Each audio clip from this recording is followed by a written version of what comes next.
ാണ് ഞാൻ കൊണ്ടുവരാൻ പോകുന്നത്.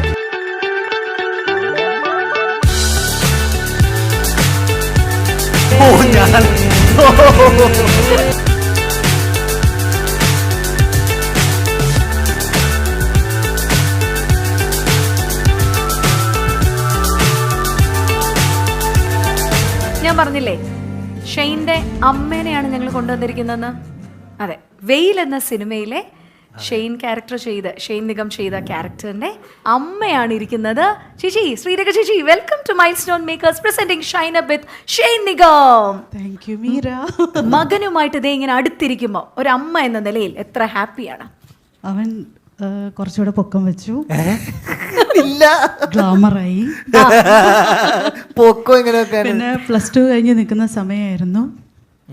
അപ്പോൾ പൊക്കം മീൻസ് ആ പൊക്കം അല്ല കേട്ടോ, മനസ്സിലായി. ഒരു സൈസ് അതുമല്ല, പിന്നെ കുറച്ചുകൂടെ ജീവിതത്തിലേക്ക് ഒരു പൊക്കം, ഒരു തലപ്പൊക്കം. അത് കറക്റ്റ്. ഇപ്പൊ അല്ലെങ്കിൽ പറഞ്ഞു തന്നെ, അല്ലെങ്കിൽ തെറ്റിദ്ധരിച്ചാണ്. അപ്പോൾ പിന്നെ ഒരു മോൻ്റെ വളർച്ച മാറുമെന്ന് കാണുക എന്ന് പറയുന്ന പോലെ തന്നെയായിരുന്നു മീര. വെയിൽ കഴിഞ്ഞിട്ട് ഞങ്ങൾ ഇന്നാ കാണുന്നത്. സത്യം. കാരണം സെറ്റിൽ പോലും ഇവര് അമ്മേന്നാ ഷെയ്ൻ വിളിച്ചുകൊണ്ടിരുന്നത് ഞാനിങ്ങനെ ഇൻ്റർവ്യൂസിൽ വായിച്ചു, ചേച്ചിയുടെ ഇൻ്റർവ്യൂവിൽ. കാരണം സ്റ്റേറ്റ് അവാർഡ് ചേച്ചി കിട്ടിയിട്ടുണ്ടായിരുന്നു, മികച്ച രണ്ടാമത്തെ നടിക്കുള്ള സ്റ്റേറ്റ് അവാർഡാണ് വെയിൽ എന്ന സിനിമയിലൂടെ ചേച്ചിക്ക് ലഭിച്ചത്. അപ്പം അന്ന് ചേച്ചിയുടെ ഇൻ്റർവ്യൂവിൽ ഞാൻ നോക്കുമ്പോൾ ചേച്ചി പറയായിരുന്നു അമ്മേന്നാണ് അവൻ എന്നെ കൂടുതൽ സമയം വിളിച്ചുകൊണ്ടിരുന്നത്. കാരണം അങ്ങനെ ഒരു ബോണ്ടിങ് ആയിരുന്നു നമ്മൾ തമ്മിൽ. അയ്യോ ചേച്ചി പക്ഷെ നേരിട്ട് മേക്കപ്പ് ഇല്ലാതെ കണ്ടപ്പോൾ ഭയങ്കര ചെറുപ്പം. ഈ ചെറുപ്പക്കാരിയായ ഈ ചേച്ചീനെയാണോ നിങ്ങൾ അമ്മയാക്കിയത്? ഈ ഗ്ലാമർ നിങ്ങൾ എന്തിനാ ഒളിപ്പിച്ചു വെച്ചു? കുറച്ചുകൂടി നല്ല സൈക്കോളജിസ്റ്റ് ആണ്. അതിൽ നിന്ന് എന്നാലും ഷെയ്നുമായിട്ടുള്ളൊരു മെമ്മറി, അന്നത്തെ വെയിലിന്റെ ഓർമ്മകൾ എങ്ങനെ ഓർത്തെടുക്കുന്നു? ധൈര്യമായിട്ട് പറയൂ. അല്ല, അത് വെയിൽ ഒരു കമ്പാരിറ്റീവ്ലി സ്റ്റാർട്ടിങ് മൂവിയാണ്. അപ്പം അതിൽ ആദ്യ ദിവസം ഞാൻ ലൊക്കേഷനിൽ വന്നപ്പോൾ തന്നെ ഷെയ്നെ വിളിച്ചത് അമ്മ എന്ന് തന്നെയാണ്. അതുകൊണ്ട് അമ്മ, പിന്നെ വേറൊരു ബന്ധം കൂടെയുണ്ട് ഞങ്ങൾ തമ്മിൽ. അബികയുടെ കൂടെ ഞാൻ അഭിനയിച്ചിട്ടുണ്ട്, മിന്നുകെട്ട് എന്ന സീരിയൽ. എൻ്റെ പേര് അല്ലേ, അബികയുടെ പേര് ഞാനായിരുന്നു. അപ്പോൾ അങ്ങനെ ഒരു ബന്ധം കൂടെ ഉണ്ട്. അപ്പോൾ ഞങ്ങളൊരു ശരിക്കൊരു ഫാമിലി മാറ്ററായി വെയിൽ. പിന്നെ 1-2 സീക്വൻസിൽ നമ്മൾ അഭിനയിക്കുന്ന സമയത്ത് ചില ഇമോഷണൽ സീക്വൻസിലൊക്കെ അഭിനയിക്കുമ്പോൾ ഞാനിങ്ങനെ എന്താണ് അഭിനയിച്ച് കഴിയുമ്പോഴത്തേക്കും ഭയങ്കരമായിട്ട് തല്ലുന്ന സീനൊക്കെ ഉണ്ടായിരുന്നു. അപ്പോൾ എനിക്ക് നല്ല ടെൻഷനായിരുന്നു. ശരിക്കും അടി കൊടുത്തോ? അടി കൊടുത്തു, എന്നോട് പറഞ്ഞു, അടിക്കാൻ പറഞ്ഞു. പക്ഷേ പിന്നെ എത്ര തവണ കള്ളത്തരം സിനിമയിൽ അങ്ങനെ നമ്മൾ അധികം കള്ളത്തരം കാണിച്ചത് ജനങ്ങൾക്ക് ഇന്ന് മനസ്സിലാവും. അടിക്കണൊക്കെ ശരിക്കും അടിക്കണേ. നമ്മളത് നന്നായിട്ട് റീടേക്കും പോയി. അതൊരു വേറൊരു സീൻ അത്രയും പോയിട്ടില്ല. കറക്റ്റ് അടിക്കുന്ന പോർഷൻ മാത്രം 2-3 പ്രാവശ്യം പോയി. കിട്ടണ്ടായിരുന്നു അത്. പക്ഷേ അത് കഴിഞ്ഞപ്പോഴത്തേക്കും ഞാൻ ടെൻഷൻ അടിച്ച് നിൽക്കുകയാണ് എന്തായിരിക്കും എന്നുള്ളത്. അപ്പം ഷെയ്ൻ നേരെ വന്നിട്ട് അടുത്തേക്ക് വന്നപ്പോൾ ഞാൻ വെച്ചാൽ തീർന്നു. അപ്പോൾ ഒന്നും പറയണ്ട, ഞാൻ ഇനി അങ്ങനെ ചെയ്യില്ല, വയ്യ തലോടെ ഉള്ളൂ എന്നൊക്കെ പറഞ്ഞ് വരാൻ പോയപ്പോഴത്തേക്കും ഷെയ്ൻ കെട്ടിപ്പിടിച്ചിട്ട് അതൊരു വല്ലാത്തൊരു ഇമോഷണൽ മൊമെൻ്റ് ആയിരുന്നു അത് ശരിക്കും. അപ്പോൾ നമുക്ക് കുറേ കൂടി റിലേറ്റ് ചെയ്യാൻ പറ്റി, ഒരമ്മ മകൻ. അങ്ങനെ തന്നെയാണ് കേട്ടോ. ആണല്ലേ? അങ്ങനെ തന്നെയാണ്. ആ ഒരു അങ്ങനത്തെ ഒരു തല്ലല്ല, ഇങ്ങനെ തല്ലിയല്ലേ വല്ലാത്ത നമുക്ക് തല്ലി ഒന്ന് പറഞ്ഞാൽ കേൾക്കുന്നുമില്ല ആള്.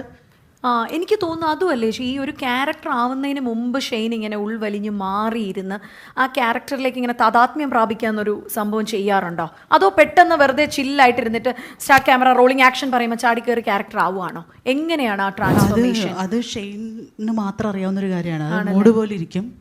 ചില സമയത്തൊക്കെ അങ്ങനെയാണ്, ചില സമയത്ത് എവിടെയൊക്കെ ഇപ്പോൾ മഴയത്തൊക്കെ ഇറങ്ങി നടക്കുന്ന കാണാം നമുക്ക്. മഴയത്ത് നല്ല പാട്ടൊക്കെ പാടി ചില്ലായിട്ട് ഇറങ്ങി നടക്കുന്ന. അപ്പൊ ഞാനിങ്ങനെ ആലോചിക്കും, ഈശ്വര അതേ പോണ് എൻ്റെ മോൻ പോണ് മഴയത്ത് പോണു. ആരെങ്കിലും നല്ലോണം കലക്കി ഒരു ഹോർലിക്സ് കൊണ്ടുവന്ന് ഞാൻ ആലോചിച്ചു. തിരുവനന്തപുരം ഭാഗത്താണോ? അല്ല, ഞാൻ ആലപ്പുഴക്കാരിയാണ്. ആലപ്പുഴയാണ്. ഓക്കെ. സാറിന് ഞങ്ങൾ തിരുവനന്തപുരത്താരാ പറയാം, പോണു മോനെ നിന്റെ മോൻ. അല്ല, അപ്പോഴത്തെ എൻ്റെ ഒരു മനോഭാവം വെച്ചിട്ട് അങ്ങനെയും പറയാൻ പറ്റുമോ? ഞാൻ നിൽക്കുമ്പോൾ എൻ്റെ അടുത്ത് നിന്ന് പാട്ടൊക്കെ കേട്ടിട്ട് ആള് ഭയങ്കര കൂളായിട്ട് ഇങ്ങനെയൊക്കെ ഇരുന്നിട്ട് പെട്ടെന്ന് നോക്കുമ്പോൾ നല്ല മഴയത്ത് ഇറങ്ങി അങ്ങ് പോവാ. ഷെയ്ൻ എവിടെ? പോണു. എന്താ അതങ്ങനെ? You enjoy rain? അല്ല, ആ സമയത്ത് ഇതെല്ലാം ആ കഥാപാത്രത്തിന്റെ ലോകത്തുള്ള സഞ്ചാരമാണ്. അതപ്പം അങ്ങനെ അങ്ങോട്ട് പോണതാ. അല്ല, എനിക്ക് തോന്നുന്നു അല്ലെങ്കിൽ ഈ ചിലപ്പോൾ ആ സീനിൽ മഴ അങ്ങനെ എന്തെങ്കിലും ഉണ്ടോ, മഴ നനഞ്ഞ് പോകണം എന്തെങ്കിലും ഒക്കെ ഉണ്ടാവും. അപ്പോൾ പിന്നെ എനിക്ക് എന്തായാലും നനഞ്ഞിരിക്കണതിന് കുഴപ്പമില്ലല്ലോ. അപ്പോൾ കുറച്ച് മഴയും കൊള്ളാം, ഇടയ്ക്കൊക്കെ അല്ലേ അങ്ങനെയൊക്കെയുള്ള ഒരു സത്യത്തിൽ നമുക്ക് അസൂയ തോന്നാറുണ്ട്. മോൻ മഴ നനയുമ്പോൾ നമുക്ക് ഇങ്ങനെ എന്നിട്ടും എന്നാലും സെറ്റിൽ ഷെയ്ൻ എങ്ങനെയാണ്? ഭയങ്കര സൈലന്റ് ആണോ, ഒതുങ്ങി നിൽക്കുന്ന പ്രകൃതമാണോ? കാരണം തളപതി വിജയുടെ ഒക്കെ കേട്ടിട്ടുണ്ട്, മിണ്ടാതെ ഒരു സൈഡിലേക്ക് എനിക്ക് അങ്ങനെ ഒരു സ്ഥായിയായ ഒരു പ്രവണത ഇല്ല. അതാണ് അതിന്റെ ഒരു സത്യം. ഭയങ്കര ബഹളക്കാരനും അല്ല. എവിടെ എല്ലാം ഉണ്ട് എന്റെ ഇടയിൽ. മിക്സ്ഡ് ആണ്.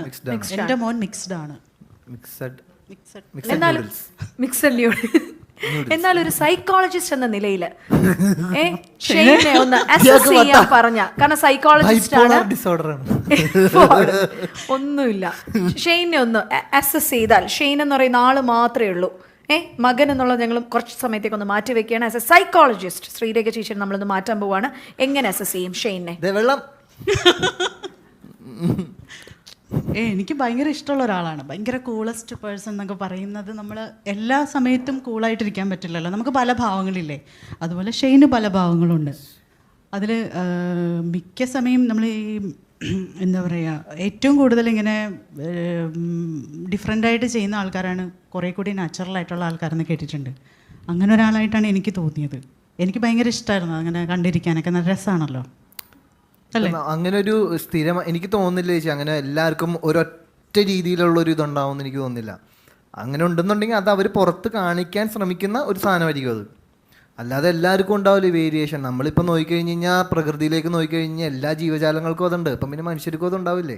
തീർച്ചയായിട്ടും. അതാണ് നമ്മൾ നേച്ചറിലേക്ക് നോക്ക്, രാവിലെ പോലെയാണ് ഒരു വൈകുന്നേരം ഇരിക്കുന്നത്, അല്ലല്ലോ, മാറുന്നില്ല. അതേപോലെ മനുഷ്യർക്കും ആ മാറ്റങ്ങൾ, ആ മൂഡിന്റെ വേരിയേഷൻസ് ഉണ്ടാവും. അത് പ്രകൃതിയുടെ ഭാഗമായിട്ട് നമ്മൾ ജീവിക്കുമ്പോൾ അത് സംഭവിക്കും. ആണ്. പക്ഷെ എനിക്ക് ഭയങ്കര കൂളായിട്ട്, എനിക്ക് ഭയങ്കരമായിട്ട് ഇഷ്ടമായി ഷെയ്നുമായിട്ട് ഇത്രയും സമയം ഇരുന്നപ്പോഴേ.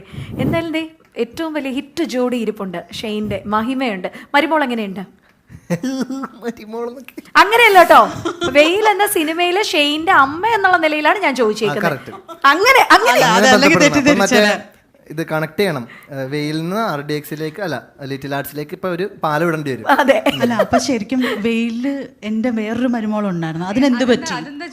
അതെന്ത് പറ്റി? സോനയെ പറ്റി. സോനയെ പറ്റി. സോനയ്ക്ക് എന്ത് പറ്റി? ഭയങ്കര പ്രണയത്തിലാണ്. അത് നിങ്ങൾ ഒന്നിച്ചോ അതോ പിരിഞ്ഞോ, ബ്രേക്കപ്പ് ആയോ? ഞങ്ങൾ അന്ന് പിരിഞ്ഞല്ല, ചേട്ടന് വേണ്ടിട്ട് ഞാൻ ഇതായല്ല. പിന്നെ ഈ പറഞ്ഞ പോലെ ആ പടത്തിലൊരു ഇയാളൊരു ഇച്ചിരി ഡിപ്രഷൻ പേഴ്സണായിട്ട് എനിക്ക് തോന്നിയിട്ടുള്ളത്. ഭയങ്കര മൂഡ് സ്വിങ്സ് ഒക്കെ ഉള്ള ഭയങ്കര പ്രശ്നമുള്ള ഒരാളാണ്. അയാളെ തന്നെ അംഗീകരിക്കാൻ പറ്റിയിട്ടില്ല ഈ സിദ്ധുവിന്. അത് കണ്ടവർക്ക് അറിയാൻ പറ്റും എന്താണ്, എന്തുകൊണ്ടാണ് ഞാൻ ആ പടത്തിനെ പറ്റി അങ്ങനെ പറയുന്നത്. അയാൾ എപ്പോഴും റെസിസ്റ്റൻസിലാണ്, അയാൾ അക്സെപ്റ്റൻസിൽ ജീവിക്കുന്ന ഒരു വ്യക്തിയല്ല. അയാൾക്ക് ചിലപ്പോൾ കൺഫ്രണ്ട് ചെയ്യാൻ പറ്റില്ല. ചിലപ്പോൾ അവർ പിന്നെ ഒന്ന് സോനനെ കണ്ടിട്ടുണ്ടായിരുന്നെങ്കിൽ, ആ കഥാപാത്രത്തിന് കണ്ടിട്ടുണ്ടായിരുന്നെങ്കിൽ ചിലപ്പോൾ അവർ പിന്നെയും ഇഷ്ടത്തിലായേക്കാം. അങ്ങനെ ഒരു രീതിയിലാണ് നിൽക്കുന്നത്. എന്നെ കാണുന്നത് RDXലാണ്. അപ്പം അപ്പോഴും ഞാൻ ചിന്തിച്ചു, ദേ എൻ്റെ മോൻ